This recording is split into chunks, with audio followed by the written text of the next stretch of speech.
Hea vaataja, täna räägime abielust inimeseks olemise piibellikust kontekstist lähtudes. Elame ajas, kus naiste ja meeste individuaalsed õigused ja vabadused on tõstetud ülimaks väärtuseks.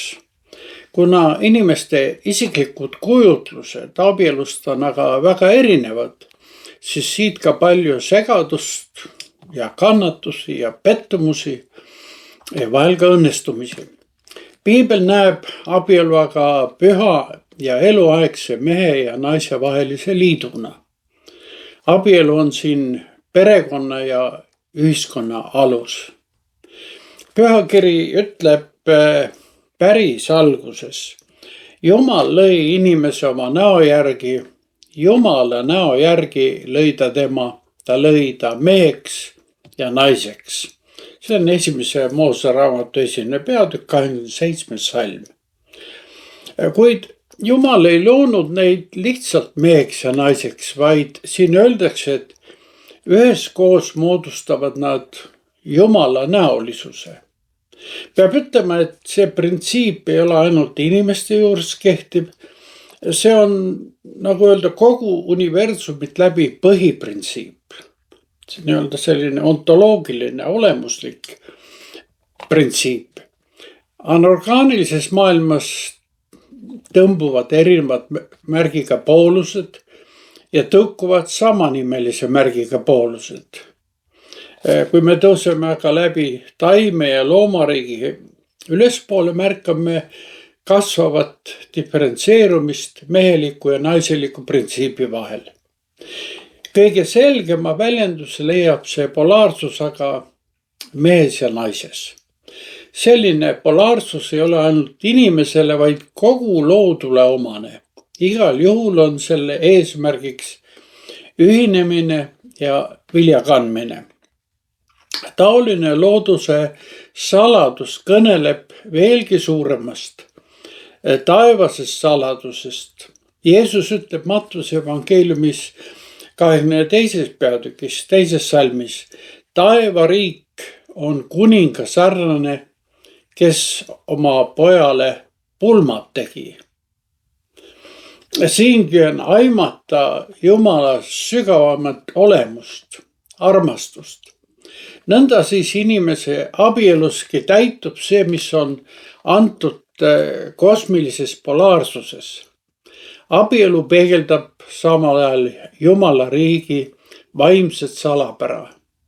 Seda on aimanud kõik muistsed rahvad.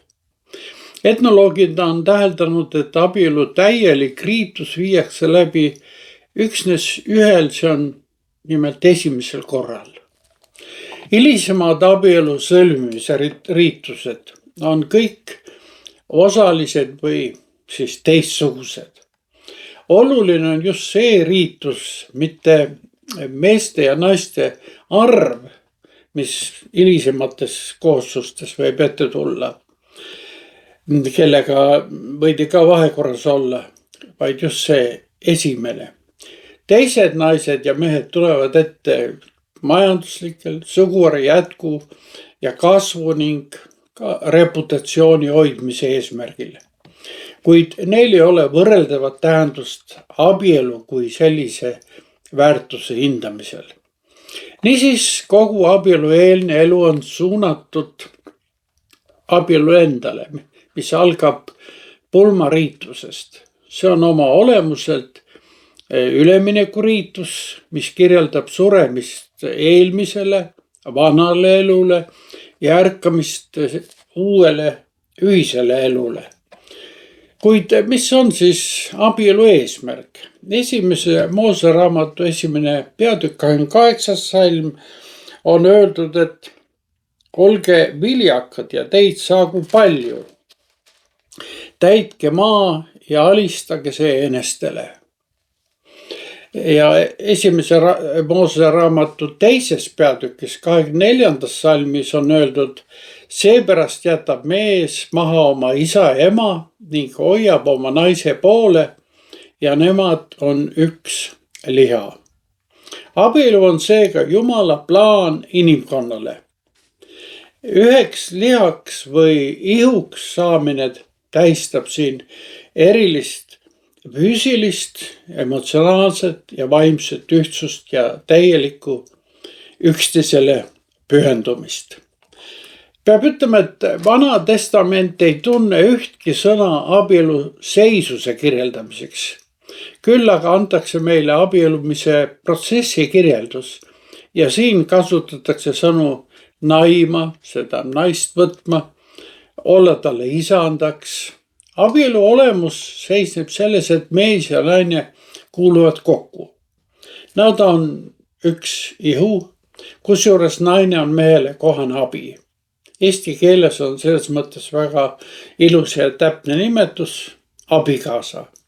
Naine täiendab meest ja on mehest armastatud. Me näeme, et Vana Testamendi keelekasutus on siin selgelt patriarhaalne, kuid samas siiski naisest hooliv. Mees ilma naiseta on midagi poolikut, sellepärast kiidetakse õpetussõnades abielu, sest see teeb inimese õnnelikuks, paneb need pooled kokku ja 5. peatükis õpetussõnades 18. salmis on otse öeldud: tunne rõõmu oma noore ea naisest. Muidugi on sellise rõõmu eelduseks armastus ja austus. Apostel Paulus õpetab Efesuse kirjas 5. peatükis 28-29 salmini: nõnda peavad mehedki armastama oma naisi nagu iseenese ihu. Kes oma naist armastab, armastab iseennast. Keegi pole ju kunagi vihanud iseenese ihu. Vastupidi, ta toidab ja hellitab seda nii nagu Kristus kogudust. Kuigi mees ja naine on Jumala ees võrdsed, räägib piibel ka erinevatest rollidest perekonnas. Mehelt oodatakse vastutust ja hoolt, naiselt mehele tuge ja kodu eest hoolitsemist. Kuid piibel ei anna siiski jäiku juhiseid argipäevaste tööde jagamise kohta. Kindlasti on eriolukordi. Küll aga loetakse õpetussõnade 21. peatükis 10-31 salmini suur hulk tubli naise omadusi. Ma siin nimetan neid vabalt. Ta muretseb villu ja linu ning töötab virkade kätega. Ta toob oma leiva kaugelt, annab oma perele rooga, ta istutab viinamäe, ta pihud hoiavad kedervart, ta hoolitseb vaeste ja viletsate eest, ta valmistab enesele vaipu, ta vaatab rõõmsalt tulevikku. Muidugi abielu loomulikuks ülesandeks on järglaste saamine ja nende kasvatamine. Terve perekond on paik, mis pakub lastele turvalist ja armastavat keskkonda. See aga eeldab pühendumist ja truudust. Abikaasadelt oodatakse teineteise suhtes just truudust nii heas kui halvas, kuni surm neid lahutab. Abikaasadel tuleb olla teineteisel truud nii heas kui halvas ja siin ei saa kuidagi kõrvale põigelda. Abielu rikkumine on piibli järgi tõsine patt. Kirjas heebrealastele 5. peatükis 18. salmis on otse öeldud: kõikide juures olgu abielu au sees ja abieluvoodi rüvetamata, sest Jumal nuhtleb ooreid ja abielu rikkujaid. Ja Markuse evangeeliumi 10. peatükis 9. salmis ütleb issand: mis nüüd Jumal on ühte pannud, seda ärgu inimene lahutagu.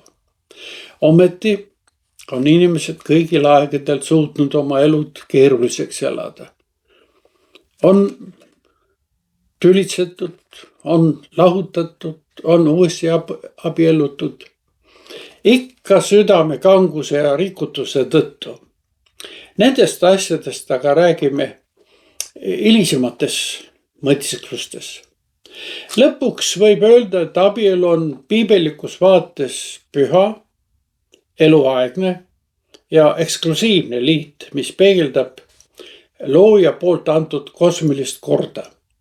Abielus väljendub looja armastus nii abikaasade, laste, kogukonna kui rahva vastu. Järgmisel korral, head sõbrad, räägime aga armastusest ja armumisest. Seniks aga kohtumiseni.